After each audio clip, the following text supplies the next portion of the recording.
কোনো প্রকারে ঝামেলা ছাড়াই ঝটপট এই স্যান্ডউইচ রেসিপিটা আপনারা বানিয়ে দিতে পারেন। বাচ্চাদের স্কুলের টিফিনে কিংবা সকাল বিকেলের নাস্তায়ও আপনারা বানিয়ে দিতে পারেন। একদম হেলদি কিন্তু। শুধুমাত্র ডিম থাকলেই এই স্যান্ডউইচ রেসিপিটা আপনারা বানিয়ে নিতে পারবেন। এখানে আমি ২ টা শসা নিয়েছি আর গাজর।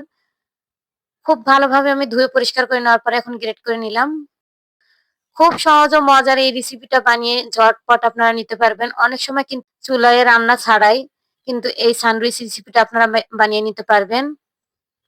কারণ অনেক সময় কিন্তু চুলায় যেতে ইচ্ছা করে না। তখন ঝটপট বাচ্চাদেরকে যদি এভাবে বানিয়ে দেন, তাহলে ঝামেলা ছাড়াই দেখবেন অনেক মজা করে নিমিষেই খেয়ে নিবে।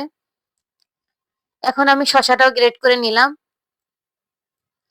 শসা আর গাজরটা একদম আমি চিপে যে পানিটা আছে সেটা আমি বের করে ফেলে দিলাম।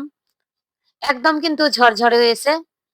এখন আমি এখানে ২ টা সিদ্ধ ডিম নিয়েছি। ডিম ২ টাও আমি গ্রেট করে নিচ্ছি।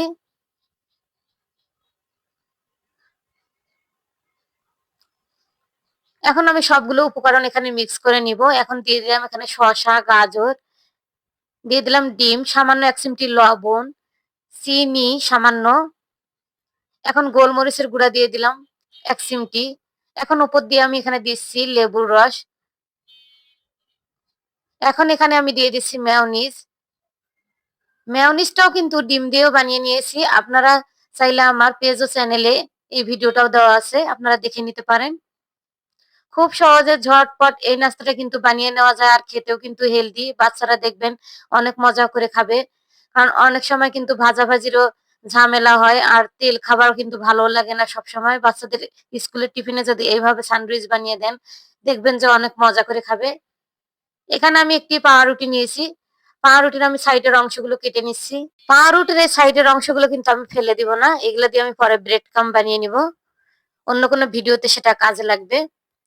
এখন আমি প্রত্যেকটা রুটির উপরে মিশ্রণগুলা দিয়ে দিচ্ছি। এই তো হয়ে গেল। এইভাবে আপনারা বানিয়ে একবার হলে বাসায় ট্রাই করে দেখবেন। অনেকে মনে করে যে স্যান্ডউইচ বানিয়ে নিতে খুবই মনে হয় অনেক ঝামেলা।